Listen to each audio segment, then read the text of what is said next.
할렐루야. 우리 주님의 은혜와 평강이 여러분들과 함께 하시기를 소망합니다.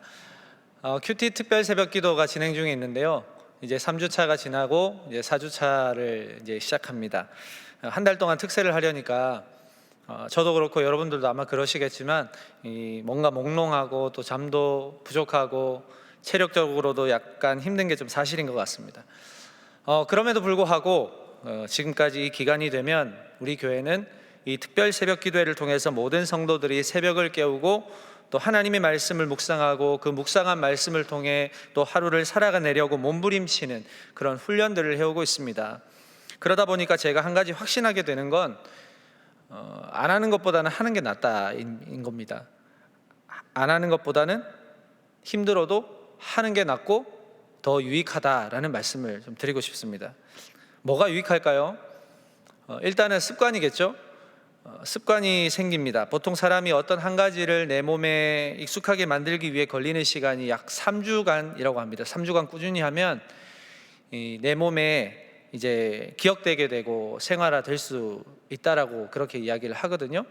특별 새벽 기도회를 우리 교회는 4주를 하니까 아무래도 꾸준히 나오면 그 새벽 기도가 어떤 습관이 되어서 여러분들의 삶의 어떤 패턴을 좀 건강하게 유지하는 그런 시간이 될 것 같습니다.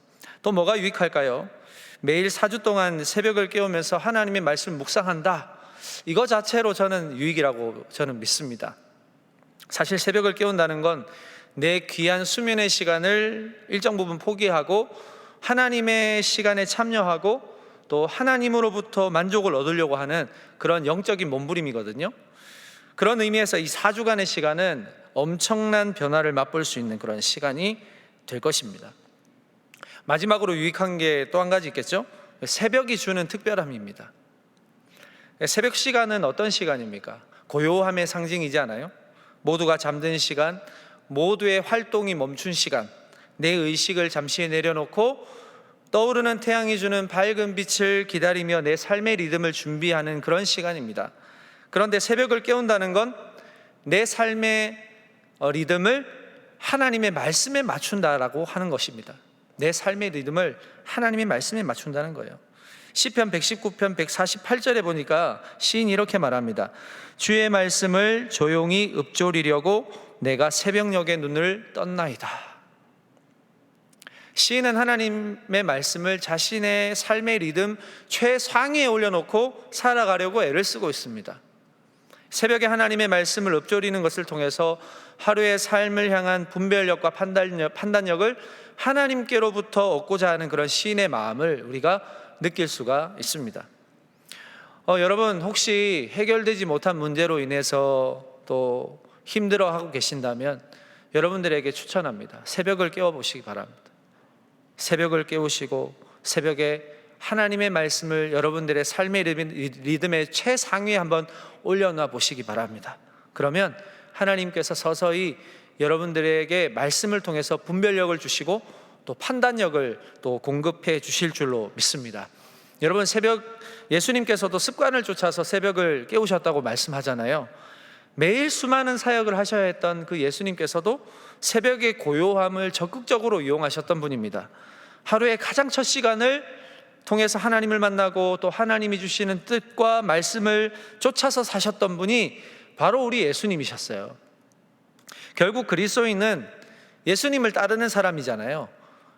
다시 말해서 우리가 예수님의 제자로서 예수님을 닮아가려고 몸부림쳐야 되는 사람들이라면 이 새벽을 깨우는 습관은 아마도 우리의 일생 가운데 가장 유익을 주는 것이라고 할 수 있기 때문에 반드시 시도해 볼 만한 그런 시간입니다.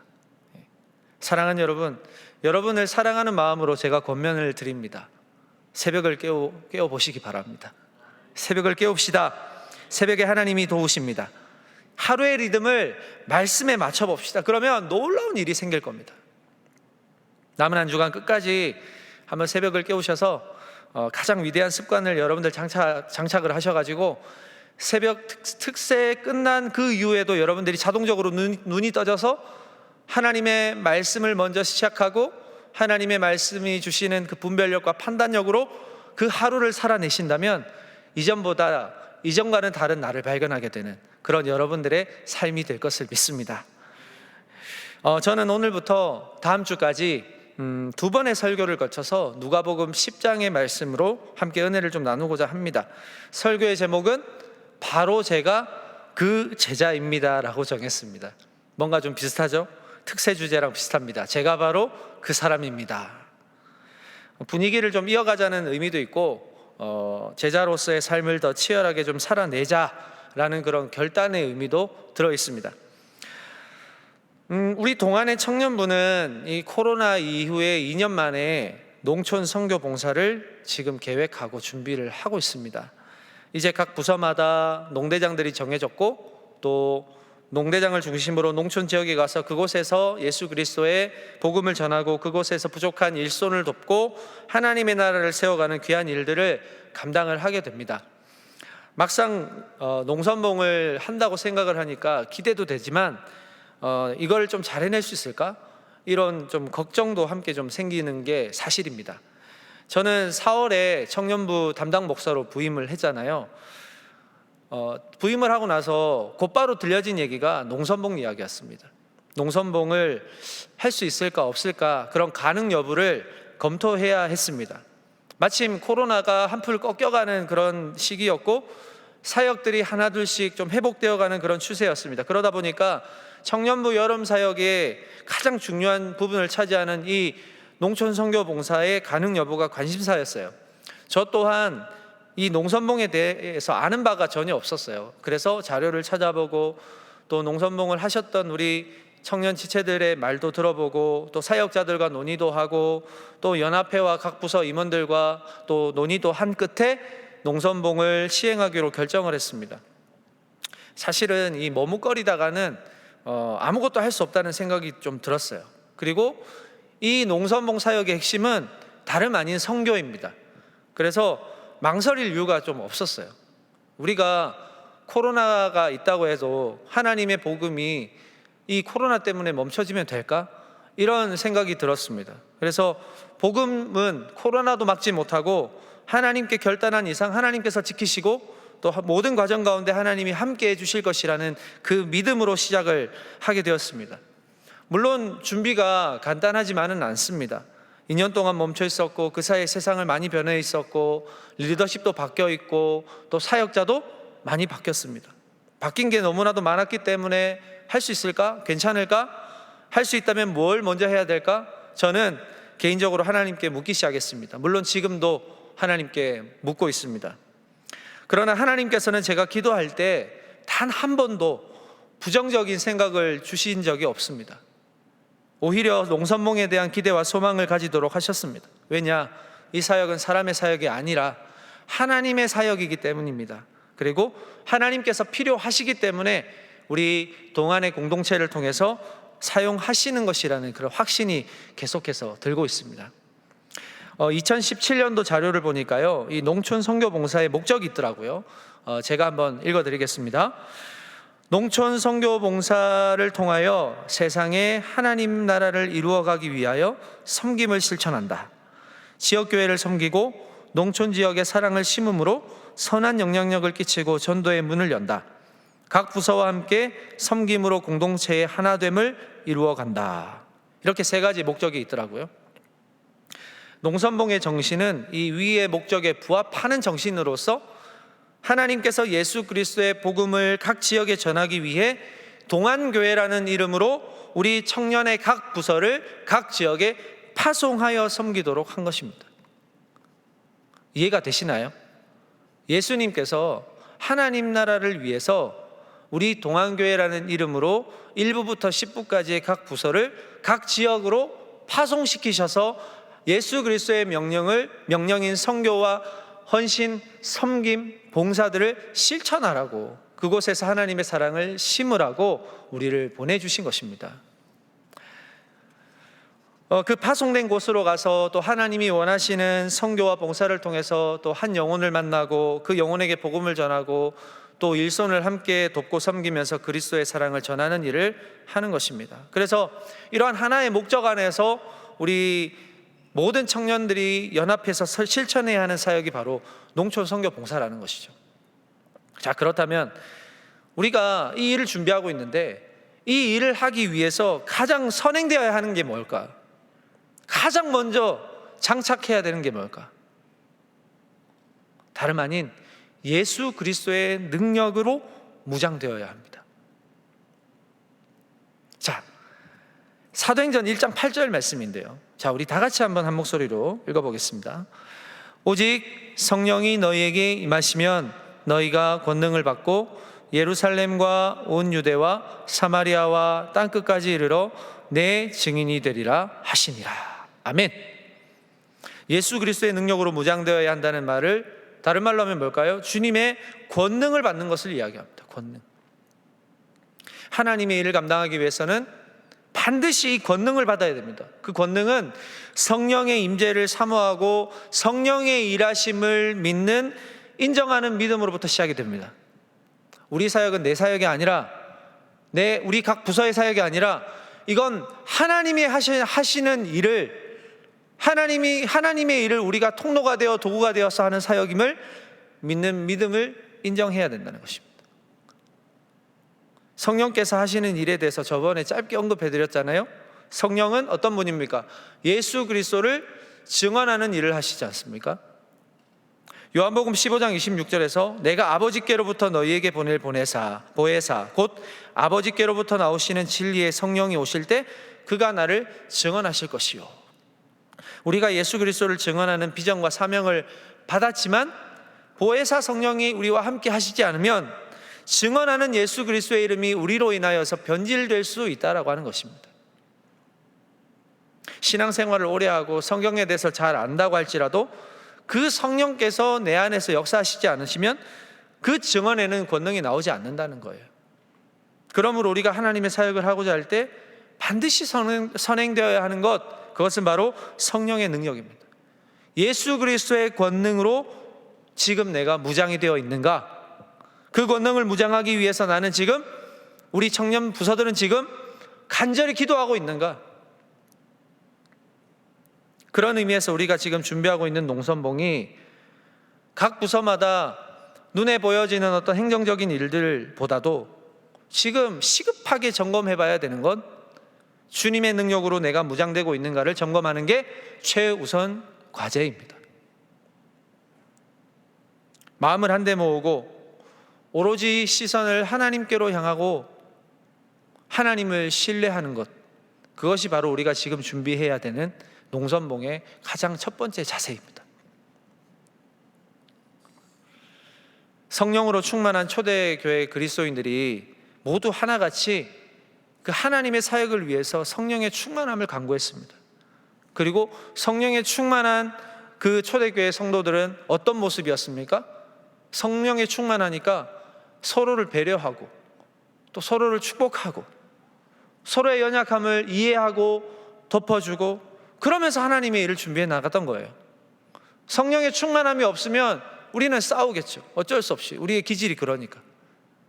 그러나 성령께서 우리에게 임하시면 우리의 속사람에 있는 그 성령께서 우리의 속사람을 하나둘씩 교정해 나가시면서 내 생각보다 하나님의 생각을 먼저 생각하게 되고 하나님의 그 주신 지혜로 의견을 내게 되고 연약한 지체들, 연약한 부서들, 그리고 우리가 함께 연합해야 하는 그 정신을 함께 공유하면서 이 농선봉을 준비할 수가 있다는 것입니다. 이게 주님의 능력으로 무장된 공동체 아닐까요? 이번 농선봉이 비록 2년 만에 재개되는 사역이지만 하나님은 또 다른 열매를 계획하고 계시는 줄로 믿습니다. 주님의 권능을 사모하고 원하는 주님의 청년들에게 이번 농촌 선교 봉사를 통해서 하나님의 살아계심을 다시금 알게 하실 줄로 믿습니다. 여러분, 예수님께서는 오늘 70인의 제자들을 보내실 때 그냥 보내시지 않았습니다. 예수 그리스도의 능력으로 무장시키셔서 보내셨어요. 왜 예수님의 능력으로 무장시키셔서 보내셨을까요? 이유가 있습니다. 자, 첫 번째는 어린 양을 이리 가운데로 보내야 되기 때문에 그렇습니다. 자, 오늘 본문 3절 말씀인데요, 이렇게 말씀하죠. 갈지어다 내가 너희를 보냄이 어린 양을 이리 가운데로 보냄과 같도다. 어린 양이 이리 가운데 간다는 건 어떤 느낌일까요? 사실 어린 양이 그 사나운 맹수인 이리 가운데로 간다는 것은 이 어린 양이 취할 수 있는 이익은 아무것도 없어요. 그냥 죽으러 가는 거거든요. 가자마자 이리에게 잡아먹힐 테니까요. 그러나 어린 양이 예수 그리스도의 능력으로 무장을 하면 이야기는 달라집니다. 예수 그리스도께서는 세상을 이기셨습니다. 비록 채찍에 맞고 고난을 당하셔서 고통 가운데 십자가에 달려 죽으셨지만 그 죽음이 모든 인류의 구원을 해결한 죽음이 되었습니다. 세상으로부터 거절당하신 예수님께서는 오히려 그 세상을 사랑하셨고 세상을 살리셨어요. 70인의 제자들을 세상으로 보내신 것도 그러한 목적이에요. 그 제자들이 이리 가운데로 들어갈 때 물론 거절당하겠지.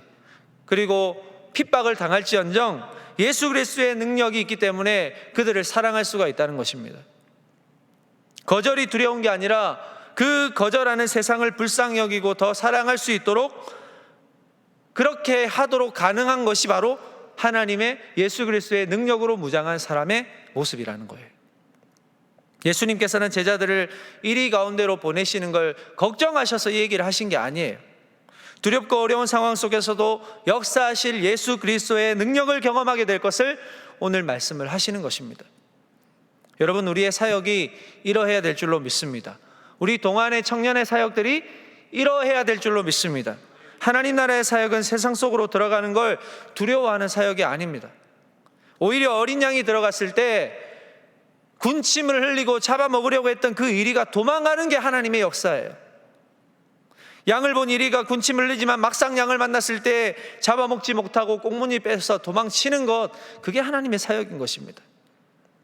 거절당함을 두려워하지 않고 그리스도의 능력으로 사랑하고 용납하고 섬기는 게 바로 하나님 나라의 사역인 것입니다. 우리가 그 능력을 반드시 사모해야 하는 이유고, 모든 일을 준비하기 이전에 하나님의 그 권능으로 무장해야 되는 그 이유가 바로 여기에 있는 것입니다. 두 번째는 뭘까요? 예수 그리스도의 능력으로 무장해야 하는 이유는 평안을 선포해야 되기 때문에 그렇습니다.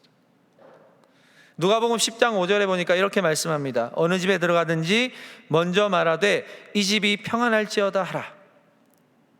지금 70인의 제자들이 각 마을과 지역에 들어가는 목적이 뭐예요? 영혼들을 만나기 위해서입니다. 그리고 어느 집에 들어가든지 가장 먼저 해야 하는 일은 그리스도의 평안을 선포하는 것이었습니다. 왜 평안을 선포해야 될까요? 그들이 방문하는 가정이 평안하지 못해서일까요? 맞습니다. 평안하지 못하기 때문입니다. 당시 로마가 지배하는 유대 사회는 평안하지 못했습니다. 그 로마의 그 식민지 생활을 하면서 과도하게 부여하는 그 세금으로 모든 백성들이 피폐한 삶을 살고 있었고, 그리고 율법주의자들은 과도한 종교적 정책을 써서 정죄를 하고 율법대로 살지 않으면 그들을 심하게 핍박하고 정죄하는 그런 시대였거든요. 그리고 오히려 율법주의자들은 그렇게 율법으로 정죄하면서 자기들은 겉으로는 거룩한 척하는 그런 외식주의가 이들의 심령을 매우 불안정하게 만들었습니다. 그리고 겉으로는 병든 자가 너무 많았고 그들은 제대로 된 치료를 받지 못했고 귀신 들린 자들이 무척이나 많았습니다. 그래서 예수님이 이 땅에 성육신하셔서 하신 사역들을 가만히 보면 크게 세 가지예요. 고치시는 사역이었어요. 그리고 가르치시는 사역이었어요. 그리고 전하시는 사역이었어요. 백성들이 일상에서 제대로 누리지 못하는 일을 예수님은 이 땅에 오셔서 다 아시고 그들의 필요를 채워주신 것입니다. 여러분, 평안을 선포하는 것이 무엇입니까? 예수 그리스도께서 절망 가운데 살아가는 인류의 유일한 구원자이심을 선포하는 것입니다. 그리고 그 이름을 믿고 구원을 받게 하는 것. 각 가정마다 들어가서 평안하세요 하고 말만 하고 나오는 게 아니라 그 가정에 드리워진 어둠의 영을 예수 그리스도의 이름으로 몰아내고 비로소 그 가정에 임하게 되는 평안을 맛보게 하는 의미가 바로 평안의 사역이라는 사실입니다. 자, 오늘 본문 6절을 보실까요? 만일 평안을 받을 사람이 거기 있으면 너희의 평안이 그에게 머물 것이요 그렇지 않으면 너희에게로 돌아오리라. 그리스도의 평안은 절대로 사라지지 않습니다.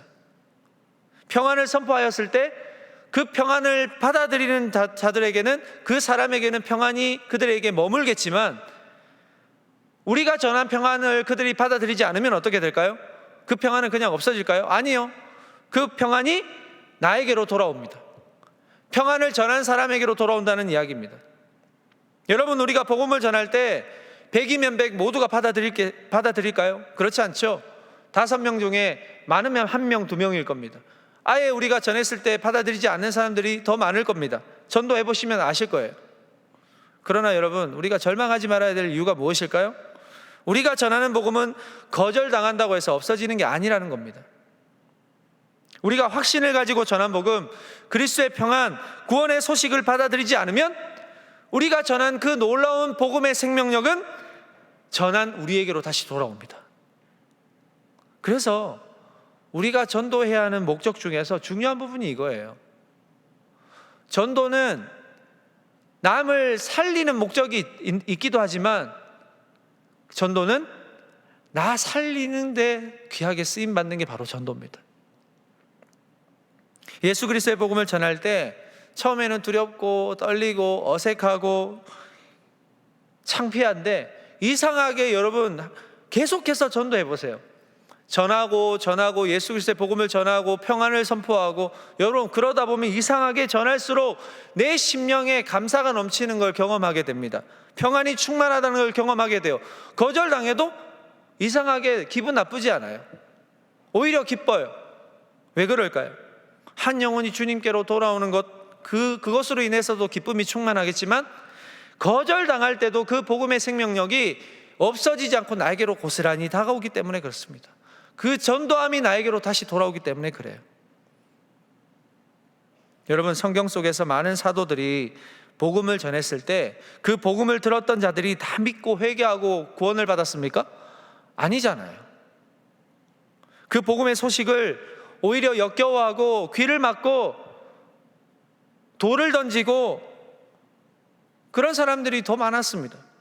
그럼에도 제자들은 거기에 굴하지 않고 더 담대하게 복음을 전했거든요. 복음이 주는 평안이 그 전한 자들에게 돌아오기 때문에 그렇습니다. 평안을 전하는 것, 복음을 전하는 것, 물론 힘든 일입니다.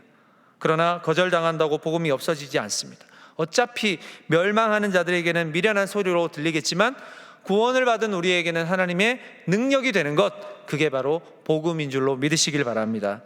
자, 셋째로 예수 그리스도의 능력으로 무장해야 하는 이유는 뭘까요? 하나님의 나라가 가까이 왔다는 걸 증명해야 되기 때문입니다. 누가복음 10장 8절에서 9절 말씀, 자, 우리 한 목소리로 함께 읽어볼까요? 어느 동네에 들어가든지 너희를 영접하거든 너희 앞에 차려놓은 것을 먹고 거기 있는 병자들을 고치고 또 말하기를 하나님의 나라가 너희에게 가까이 왔다 하라. 아멘. 복음이 각 가정에 들어가기 위해서 당시 2가지 사역이 제자들에게 요구되었습니다. 첫 번째는 방문한 가정이 영접하고 차려준 상을 잘 먹는 거예요. 그리고 2번째는 병을 고치는 거였어요. 제자들이 각 가정을 방문했을 때 주인이 손님을 대접하기 위해서 상을 차리면 그 상에 차려진 것을 먹어야 된다는 게 예수님의 강조점이에요. 먹어야 돼요. 그 대접한 것을 먹어야 돼요. 이건 환대하는 개념이에요. 손님을 환대하는 주인의 마음을 잘 헤아리고 그 환대와 영접을 잘 받아들일 때 그 관계를 통해 복음이 더 잘 들어갈 수 있다는 것입니다. 방문한 집의 주인이 제자들에게 그 복음을 전하러 들어간, 평안을 선포하러 들어간 그 제자들에게 상을 차렸어요. 그런데 배부르다고 안 먹고, 음식이 나랑 안 맞다고 안 먹고, 나 이거 가린다고 해서 안 먹고, 이런저런 핑계로 안 먹으면 제자들을 보고 그들이 전하는 복음을 제대로 받아들일 수 있겠냐는 거예요. 환대에 대한 응답은 아주 중요합니다. 그것을 통해서 관계가 형성되는 거예요. 그리고 우리가 준비한 평안의 복음, 생명의 복음이 들어갈 수 있는 통로 역할을 한다는 것입니다. 제가 20대 청년 시절에 중국 단기 선교를 간 적이 있어요. 선교사님 한 분과 청년 2명, 그렇게 짝을 지어서 조별로 중국 각 지역으로 흩어져서 선교를 했었는데, 저는 중국에 있는 호북성이라는 큰 이제 도시를 갔어요. 그런데 그 호북성 안에는 오지, 그러니까 그야말로 진짜 오지와 같은 그런 마을이 있거든요. 그 마을에 가게 되었습니다. 그곳에는 차를 타고 한 8시간을 가야 되는 그런 거리였어요. 그곳에 평소에 선교사님과 관계를 형성하고 계시던 60대 부부가 계시는 가정에 방문을 하게 됐는데, 그때 선교사님이 저한테 하시는 말씀이 뭐냐면, 그 가정에서 대접하는 음식은 가급적이면 맛있게 먹으라는 거예요. 가리지 말고 맛있게 먹으라는 거예요. 당연하지. 배도 고픈데 가릴 게 뭐가 있을까요? 정말 배고팠거든요, 그때. 당연히 맛있게 먹겠습니다 하고 이제 선교사님께 말씀을 하고, 생각으로는 뭐 별로 새삼스럽게 그런 말씀을 하시나, 그렇게 말하지 않아도 잘 먹을 텐데, 그렇게 이제 생각을 하고 가정을 방문했어요. 두 분과 인사를 나누고 준비된 방에 들어가서 이제 짐을 풀고 좀 쉬고 있었거든요. 근데 저녁이 됐어요. 저녁이 돼서 이제 그 60대 부부 중에 이제 아주머니께서 이제 식사를 준비하셨다고 나오라고 하시더라고요. 그래서 선교사님과 이제 식탁에 앉았어요. 정말 다양한 음식이 차려져 있더라고요. 진수성찬이에요. 손님들이 오시면 특별하게 차려주시는 상이래요. 마침 배고팠던 차에 맛있게 먹으려고 정말 맛있겠다 하고 그런 생각이 들었어요. 그런데 그 중간에 차린 그 밥상 중간에 이상하게 생긴 게 있더라고요. 이상하게 생긴 게 있어요. 그게 이제 뭔지 유심히 보다가 도저히 몰라서서 선교사님께 물어봤어요. 선교사님, 이게 무슨 음식이에요? 그랬더니 선교사님이 뭐라고 말씀하시냐면, 그건 돼지고기를 말린 베이컨에 곰팡이가 핀 거다라고 말씀을 하셨어요. 돼지고기를 말렸어요. 그럼 여러분들이 아는 베이컨 있죠? 고급스럽게 식빵을 구워서 살짝 올려서 계란을 올려서 뭐 야채랑 함께 먹는 그 맛있는 베이컨 위에 곰팡이가 펴 있는 거예요. 그렇게 소개를 하셨어요. 그 담담하게 소개를 하시더라고요. 그리고는 그거를 구워서 먹는 게 그 지역의 별미래요. 얇은 베이컨에 하얗게 눈이 덮인 것처럼 보이는 게 이제 곰팡이 전체 다 덮여 있더라고요. 그걸 아주머니가 이제 숯불을 가져오시더니 굽기 시작하셨어요.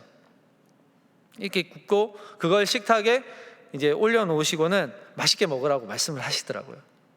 그래서 제가 선교사님한테 호언장담을 했잖아요. 안 가리고 잘 먹습니다.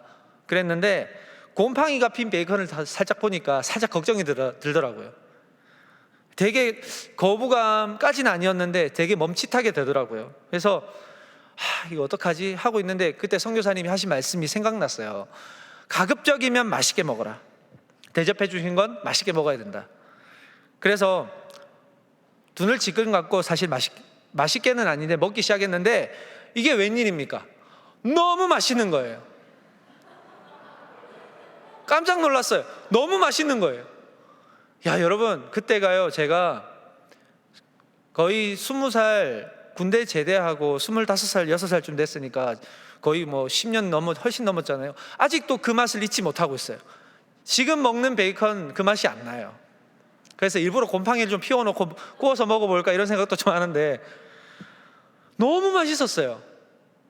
그래서 먹고 더 먹었어요. 더 달라고. 그 아주머니한테, 그 중국어로는 어머니가 맘마라고 하더라고요. 맘마 좀 더 주세요 막 이러면서 더 구워달라고.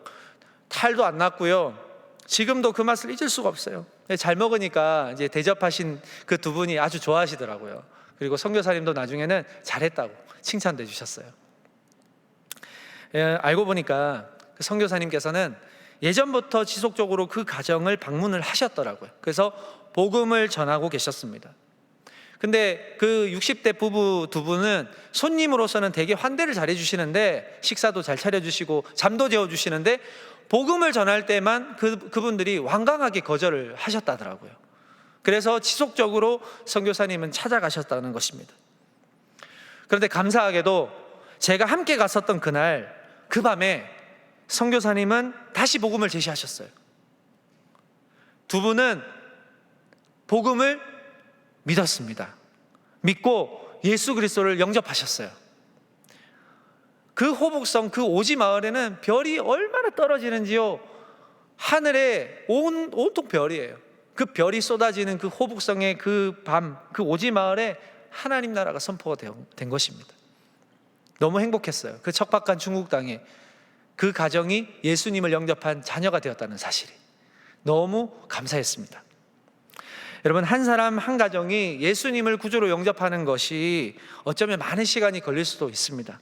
그러나 저는 그때 그 경험을 통해서 선교사님께서 왜 그 가정이 베풀어주는 상을 맛있게 먹으라고 했는지 알겠더라고요. 이제 좀 알겠더라고요. 환대에 대한 응답 또한 복음 사역의 아주 중요한 통로가 된다는 사실을 알게 되었습니다. 오늘 말씀에서 예수님의 권능을 받은 제자들은 가정마다 환대의 식탁을 기꺼이 받고, 그리고는 뭘 하냐면 그 가정의 병든 곳을 예수 그리스도의 이름으로 고치고 귀신을 쫓아내었다라고 이야기를 하고 있습니다. 마태복음 12장 28절에 보니까 이렇게 말하죠. 그러나 내가 하나님의 성령을 힘입어 귀신을 쫓아내는 것이면 하나님의 나라가 이미 너희에게 임하였느니라. 70인의 제자들을 각 지역과 각 마을로 파송하신 이유는 바로 그들의 삶을 지배하고 있는 어둠의 역사, 마귀의 역사를 그 예수 그리스도께서 그 주신 권능을 가지고 병을 고치고 귀신을 쫓아냄으로 인해서 이제 더 이상 어둠의 영으로 지배받는 게 아니라, 어둠의 영의 통치를 받는 게 아니라 예수 그리스도의 통치, 하나님의 그 왕국의 통치를 받게 되는 하나님의 자녀로서 선포할 수 있는 그 놀라운 시간들을 경험하게 하시려고 제자들을 파송하신 것입니다. 우리가 3주간 진행할 농촌 선교 봉사가 바로 이러한 목적과 정신을 가지고 나아가야 할 줄로 믿습니다. 농선봉은요, 공동체가 하나 되고 이웃을 섬기며 복음을 전하고 하나님 나라가 임함을 선포할 수 있는 좋은 기회가 됩니다. 그러나 그 전에 우리가 반드시 선행되어야 하는 것은 바로 예수 그리스도의 권능을 힘입고 가는 거예요. 그냥 우리끼리 좋아서 가는 게 아니에요. 예수 그리스도의 그 권능을 힘입어서 하나님의 나라를 선포하기 위해서 우리가 가는 거예요. 하나님이 그걸 위해서 저와 여러분을 파송하시는 것입니다. 이 예수 그리스도의 권능이 빠지면 우리는 절대 사역할 수 없습니다. 위에서 나눈 세 가지 오늘 기억하시길 바랍니다. 예수님의 능력으로 무장하지 않으면 이리 가운데로 들어갈 때 절대 승리할 수 없습니다. 평안을 선포할 수 없습니다. 하나님의 나라가 가까이 왔음을 증명할 수 없습니다. 여러분, 어찌 보면 우리가 준비하고 있는 농선봉은요, 우리가 할 수 있을 것 같은데 아니요, 우리 능력 밖이에요. 우리가 할 수 있는 일이 아닙니다. 그러므로 성령의 능력을 구해야 합니다. 기도에 힘써야 합니다. 주님의 능력이 우리를 통해 역사하시도록 우리는 겸손해야 됩니다. 코로나 이후 첫 농선봉인 만큼 두려움도 있습니다. 잘할 수 있을까? 좋은 결과 나올까? 그러나 여러분, 결과는 주님께 맡기고 우리는 우리의 손길과 발걸음과 그 마음에 그리스도의 능력으로 무장되도록 준비해야 합니다. 사랑하는 청년 여러분, 주님께서 이끄시는 농선봉이 될 수 있기를 축복합니다. 기도에 힘쓸 수 있기를 축복합니다. 성령의 충만함 가운데 준비할 수 있도록 각 부서마다 준비하면서 기도할 수 있기를 축복합니다. 여러분, 다른 것 다 좋지만 기도가 먼저예요. 기도가 먼저입니다. 기도하는 자를 통해 하나님은 당신의 계획대로 잘 준비시키실 것입니다. 이번 사역을 통해서 하나님의 마음과 하나님의 목적을 발견하고 그 공동체가 기도와 사역으로 연합하여서 여러분들이 잘 준비되어서 각 지역으로 파송되어 갔을 때 그곳에서 기다리고 있는 하나님이 예배해 주신 많은 영혼들을 전도하고 평안을 선포하고 하나님의 나라를 선포하였을 때 여러분을 통해서 많은 열매가 일어나도록, 그들이 위로를 받고 여러분이 섬기고 봉사하고 헌신하는 그 모든 손길에 감격할 수 있도록, 그래서 여러분들이 믿는 그 예수님이 살아계심을 여러분들도 함께 경험하고 여러분이 전한 평안을 여러분들도 고스란히 느낄 수 있는 그런 귀한 농선봉의 시간들이 다 되실 수 있기를 주님의 이름으로 축복합니다. 기도하겠습니다. 염려하고 근심하지만 주님의 성령이 임할 때 우리는 폭발적인 사역을 감당할 수 있습니다. 성령께서는 창조의 영이시요 그리스도의 영이시며 복음을 증언하는 영이십니다. 주님의 사역을 위해 주님께서 도구로 쓰시는 주님의 청년들에게 기도의 불을 붙여주시고 성령의 임재를 경험하게 하시며 끊임없이 주신 사명을 향해 달려가게 하옵소서. 내가 할 수 있는 것은 오직 감사와 기도밖에 없사오니 다른 것이 절대로 들어오지 않도록 막아주시고 설령 내 기준과 내 방식이 하나님의 일을 가로막는다면 그것 또한 막아주옵소서. 주님의 뜻이 우리의 섬김과 헌신을 통해 온전히 드러나게 하옵소서. 주님, 우리를 사용하여 주옵소서. 주님의 강한 군사, 주님의 용사가 되어 담대히 싸우게 하여 주옵소서. 우리를 통하여 주님이 일하여 주옵소서. 주님의 청년들이 이제 일어나게 하옵소서. 예수님의 이름으로 기도합니다. 아멘.